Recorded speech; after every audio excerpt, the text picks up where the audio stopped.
Welcome to this quick tutorial on how to remove an announcement group from a custom list on WhatsApp. With the latest updates, WhatsApp has introduced some great features to help you organize your chats, including custom lists. But what if you want to remove an announcement group from one of these lists? Don't worry, I've got you covered. Let's dive right in and walk through the process step by step. First things first, open up your WhatsApp app. You'll see the familiar interface, but we're going to focus on the bottom of the screen. Look for the Communities tab and give it a tap.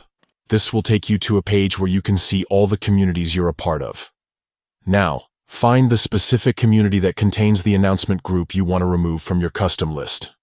Once you've located it, tap on it to open up the community page. Here's where things get interesting. Scroll through the groups in this community until you find the announcement group you're looking to remove. Here's the key move. Instead of tapping on it, you're going to long press on the group name.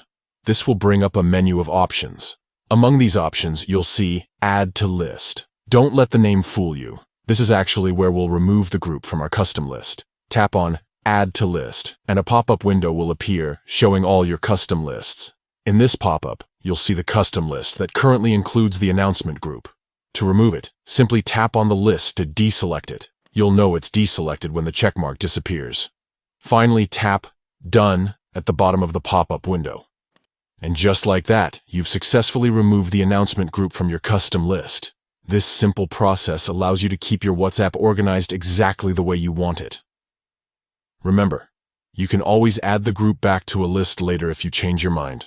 Happy chatting!